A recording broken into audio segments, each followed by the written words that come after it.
Yan, dito nagsimula ang mga alitan ng Duterte at Marcos, no?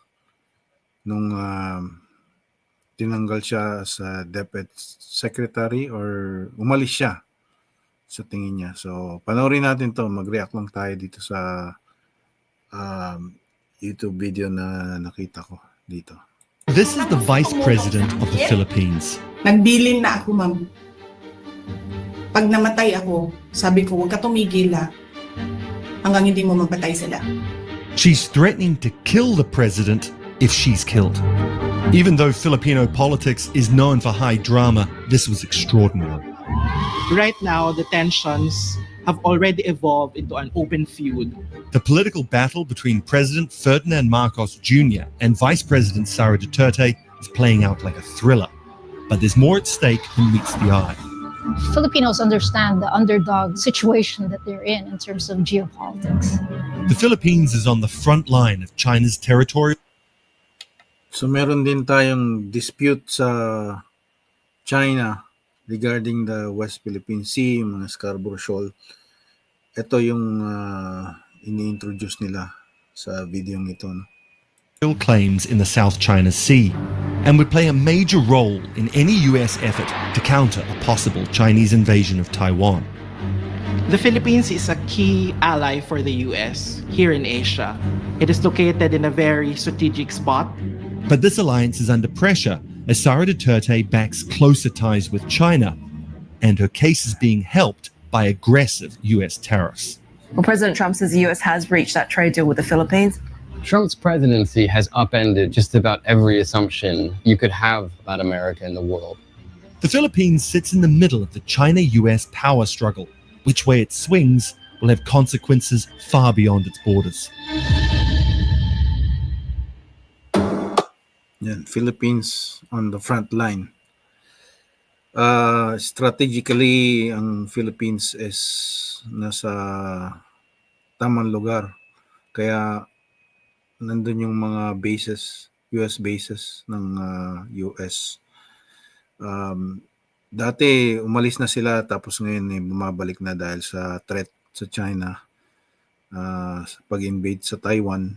Taiwan is used to be it's called Formosa Island, and it used to be part of China, and now they wanted it back. But dahil sa semiconductor ng Taiwan, yung mga production ng semiconductor, which helps sa mga computer industry ng US, ang US ang nagpoprotekta sa Taiwan din, no?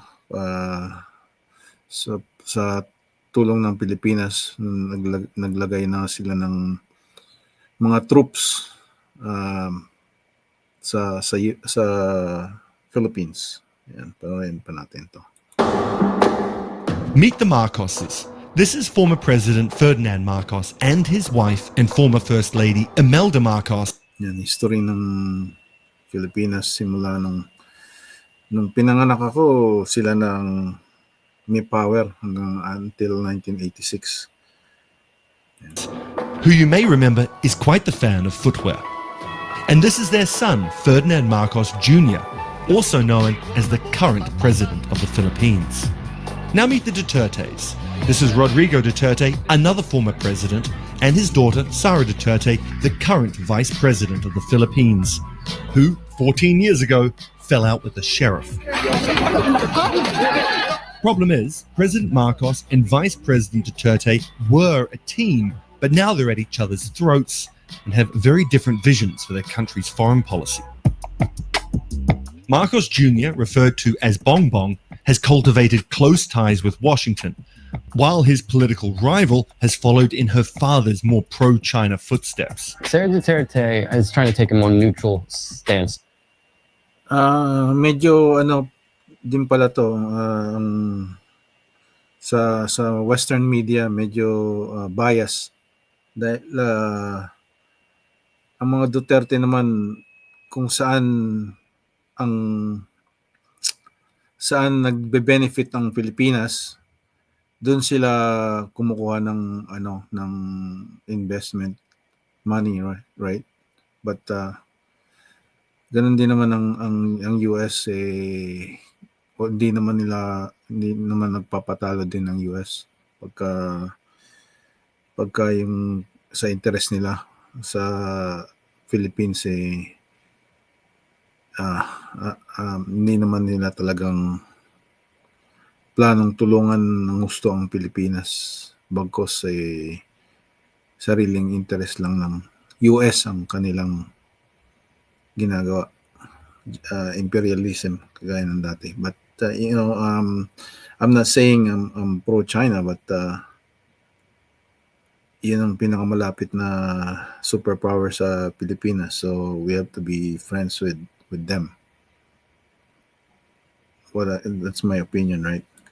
She wants to work equally with both the US and China. Yeah. Any change in the direction of the Philippines' foreign policy stance will have an impact not only here locally, not only in Asia, but the world at large.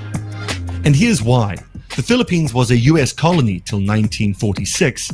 Located just south of Taiwan, the island chain is critical to the control of waters off the southern coast of China. Post-pandemic, its economy has grown steadily and faster than most of its regional peers.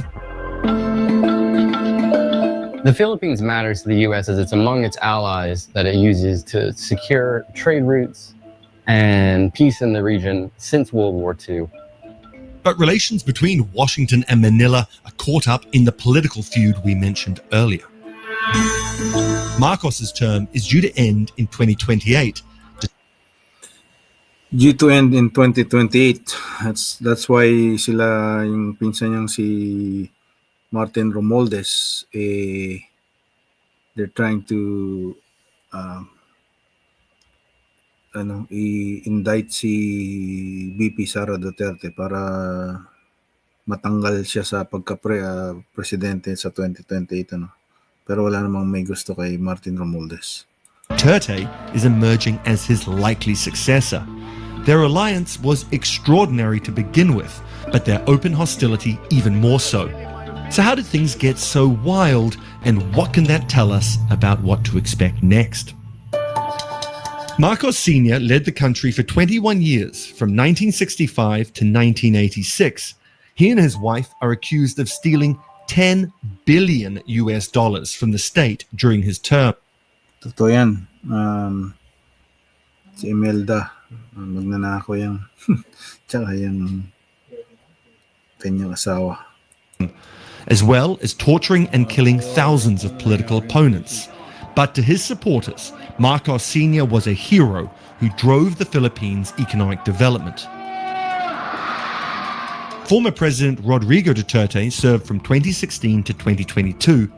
He pivoted the Philippines towards warmer ties with China and away from the US. Currently, he's in a prison cell in The Hague. More on that later. The alliance of these two prominent families was a sure path to power, uniting disparate factions of the country into what they branded the Uni Team. In the 2022 presidential election, Marcos and Duterte romped to victory. So the 2022 elections is essentially a coalition of convenience between two political families, harnessing the votes from north and south of the country. It did not take a long time before the Uni Team showed problems. Sara wanted the position of defense secretary. She was given education, and things only got worse from there. Her tenure within that Department of Education started to show that there were Nag-serve sa military si Sara Duterte. Kaya gusto niya military. misuse of funds. An allegation Sara denies. As part of that investigation, a trusted aide of Duterte's was detained. The vice president decided to go live on Zoom. This country is going to hell because we are led by a person who doesn't know how to be a president and who is a liar. Duterte claimed her life was under threat and she had a contract killer ready to assassinate the president if she was killed. Sara Duterte is known as a feisty personality here in the Philippines. She's really not afraid to speak her mind. But it was really shocking at that time when you have a president and a vice president who just a few years ago were projecting an image of unity. And here you have the vice president declaring an assassination threat on the president. Is revenge from the grave a crime? But the tensions between Marcos and Duterte did not end there. In March this year, Marcos government acted on an arrest warrant issued by the International Criminal Court against Sara's father, former President Rodrigo Duterte.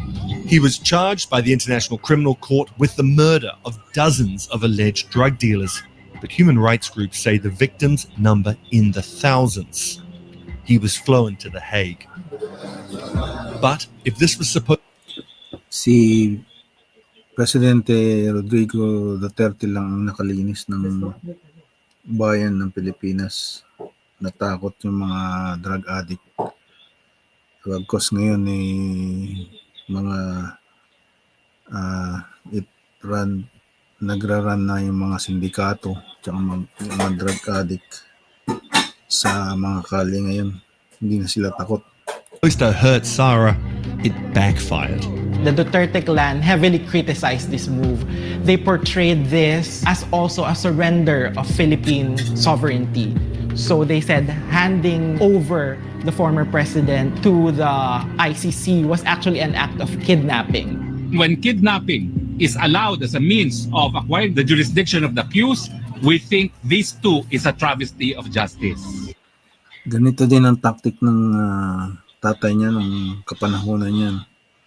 Parang intimidation, extortion, tsaka kidnapping ng mga tao. Yun yung narinig ko. Yes. Just as the president and vice president split, so did their approach to foreign relations. Under Marcos, the Philippines have allowed the U.S. to station more troops in more locations under their treaty agreements. There are now 9 locations in the Philippines, some of them very close to Taiwan, some of them facing the South China Sea, that the U.S. has access to and will rotate troops through, that will make investments, that will have a long-term presence. Since Ferdinand Marcos came to power, he has really shifted the relationship with China and, of course, has moved much closer to the US. Sara Duterte has been careful in portraying herself as pro-China. There is no reason for you to lean towards the US. You have to always stay in the middle because you are not a part of the bigger conflict. She has said that the relationship between Beijing and Manila is not defined entirely by their tensions in the South China Sea. And this is what those tensions look like. This footage is shot from a Filipino patrol ship being pursued by 2 Chinese vessels. Then this happens. The Chinese Navy vessel accidentally smashes across the bow of its sister ship. It's unknown if or how many Chinese sailors lost their lives in this collision. Philippine vessels have been shown by authorities to have been water cannons, sideswiped, harassed by Chinese vessels. China and the Philippines dispute who owns the islands and reefs in the South China Sea.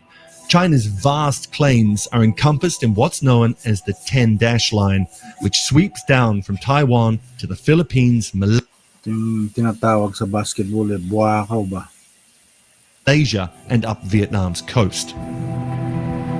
Nobody agrees with this, including a UN court that ruled in the favor of the Philippines. Yet China is pushing full speed ahead with its insistence that it has sovereignty over pretty much the entire South China Sea. China's rapidly expanding its navy and rejects the UN court's ruling. It says it's committed to upholding freedom of navigation in the South China Sea. The Philippines and its much smaller navy are overmatched. The country's foreign policy walks a tightrope, with Marcos and Duterte tugging in different directions. The country is very vulnerable to Beijing's influence, and without the US there to back them, there's very little they can do. US security guarantees are the bedrock of the Philippines' maritime strategy, but Trump's presidency is casting a shadow on these ties. The Philippines, just like any other country basically in the world, is a target of President Donald Trump's trade anger and tariff wars. Yung tariff ngayon sa Philippines is 19% daw eh. From 20. Tapos nung pumunta si President Bongbong Marcos sa US, eh, nabawasan niya ng 1%. Whoopie-doo. Yan. Tapos ang dami pa niyang kasama nun. Siyempre, bayad ng government yung mga pamasahe ng mga yun. Philippines exports to the US are being hit with a 19% tariff.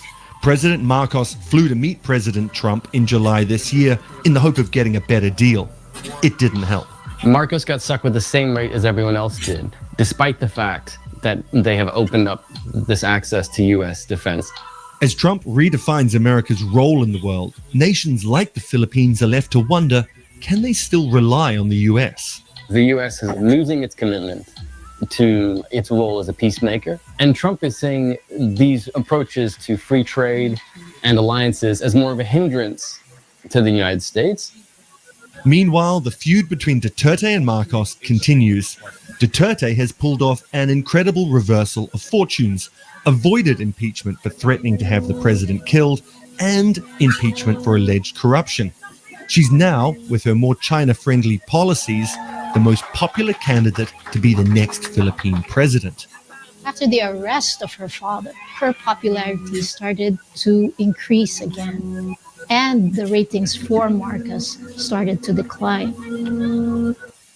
Paano ginamit ni Marcos si VP Sara Duterte para sa kanyang kapakanan lang. Tapos nung nandun na siya, ganito, magagamit lang mga yan.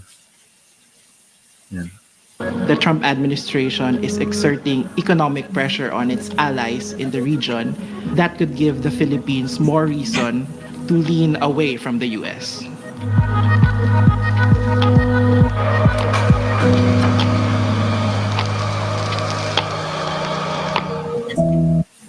Ayun, very tough si President Trump sa mga lahat.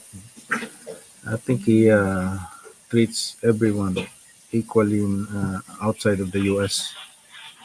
So, yun.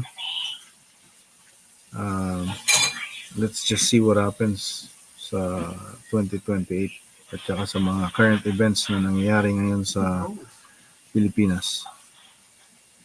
Ayan. Salamat sa inyong panonood.